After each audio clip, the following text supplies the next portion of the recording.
Hello guys, welcome back to Mornings with Granny. I hope you're having a good day. Sorry about the glare on my glasses, but no matter how I turn, you're still getting this glare, and I can't see without them, so sorry about that. I went to the thrift store today, and I met a lady named Cindy that's one of my subscribers. I'm so glad you came up and spoke to me. Let me show you what I found. Found a Yeti water bottle for $4.99, and it's in good shape. I thought that was a really good deal. And you know how I am about tea. I like tea. I bought 12 pounds of tea for 98 cents. Yes, the Best Buy date was last year, but the tea I'm using now, which is this one, is, let's see, this one's from 23. I've used tea that's been 2 or 3 years old. It doesn't matter to me. I can't tell a difference in any taste. As long as you keep it dry and don't get any bugs in it. But anyway, these were 49 cents a box. There's 6 pounds in each box, 96 bags that make 1 gallon each. And they're made by S&D Coffee Company. S&D is the one that services the restaurants in our area. But that's what the bag looks like. I bought 2 of them. So 12 pounds of black tea for 98 cents. That'll last me, well, longer than a year unless I have a lot of company. I drink a gallon probably, I don't know, if it's hot, probably a gallon every week. If I have company, maybe a gallon every 3 days. If it's not hot, no company, gallon might last 1.5 weeks. But the point is, I got tea, and I'll share with anyone that wants some, man or anybody else wants some, I'll give it to them. And that's a good thing to take when you go to family dinners or church dinners, because they always need beverages, so you can always make tea and take it. That's a good thing to take. Just get I save, like, I took water to the campground, for example. I save my gallon jugs, and that way if I have to take a beverage somewhere, like I'm making tea or even Kool-Aid, doesn't matter, I put it in that, and that way I can leave it there. So that's what I got at the thrift store.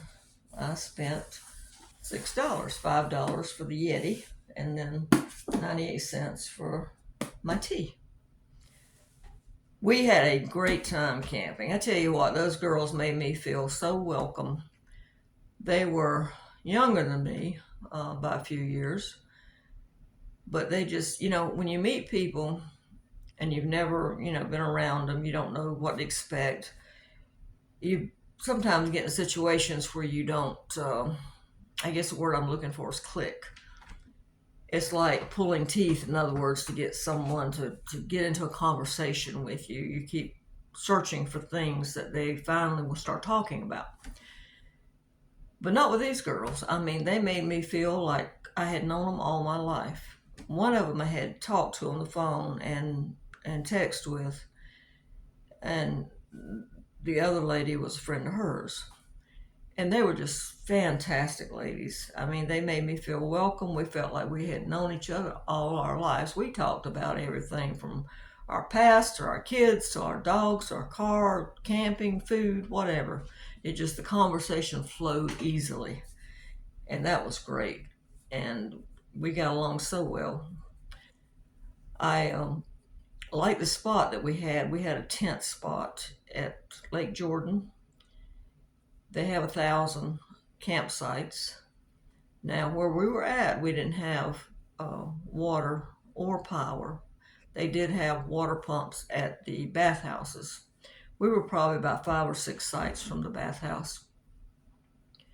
The bathhouse that I went to didn't have showers in it. My friend said there was one on around the corner that did have showers. I opted to just take sponge baths instead of walking further. So when I got home, first thing I did was just, jump in that bathtub. It was just like, oh yes. You don't realize how much you miss it. But all in all, we had, it was a good trip. We didn't have any problems. It was nice at night. The first night, I ran the fans for maybe about 3 hours, and then it got cool enough to cut them off. And I even shut the windows in the van. It was cool enough. And then the next night, I think I left 2 windows open, and I didn't leave any windows open. We didn't need any fans.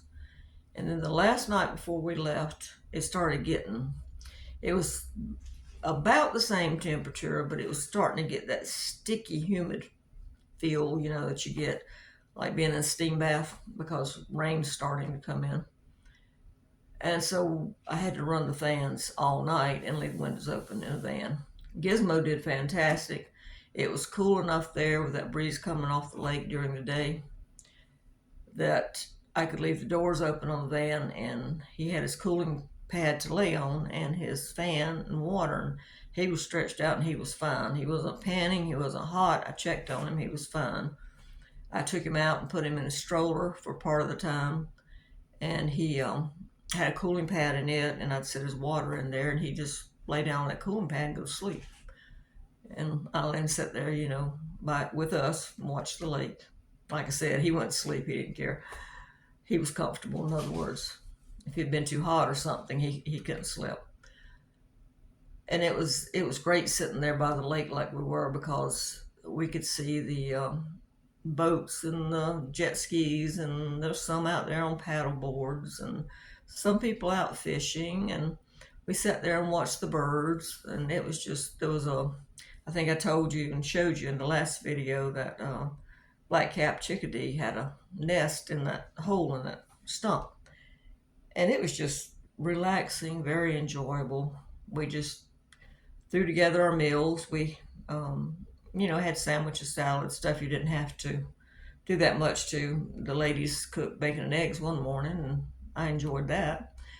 And but it was just fun. It was a cheap vacation. It was $20 for 3 nights because we split a campsite. It was 3 of us. We split. Plus the cost of gas from wherever you came from. One of the ladies was from North Carolina and one was from Tennessee. So it was, and I don't count food because you got to eat when you're home, so I'm not counting food. The only thing I might not have bought was I did buy some bottled water to take. So, but it was fun. I hope we get together and do it again. But anyway, I've got to get off here and give Mr. Gizmo a bath. He didn't get it before we left because I didn't have time, so he's getting a bath today. So he's going to be a little bit aggravated with me. So I'm going to change my clothes, get his bath, and get him dried up. And I have to use a hair dryer on him on low setting to dry him. You can't leave, probably on any dog, but I know how he is. You cannot leave like wet under his arm. I say his arms, his legs. You know what I'm talking about. Because he starts scratching at it, and then he winds up getting a yeast infection or something there. So you have to make sure he's good and dry. So he doesn't like for me using the dryer on him, but it's not hot. I'm being careful. I know what I'm doing. So if any of you are saying, worry about it, I know what I'm doing. I've been doing it for years. So I know what I'm doing. But he does not like getting a bath. He doesn't like it at all. We had one dog before, and that dog loved the water. I mean, she would get in the swimming pool, and the pool that we used to wash her with, and we put water in, and she'd get in there and just lay her head on the side of the pool and go to sleep. She was a Eskimo Spitz, and she loved water, but this one don't. This one does not like it. All right, guys, if you would, give this a thumbs up. Subscribe. I'm trying to hit 40,000 by the end of the year, and then if we can do that, we can do 50,000 next year. All right, guys. Have a good day. Have a good weekend. Bye-bye.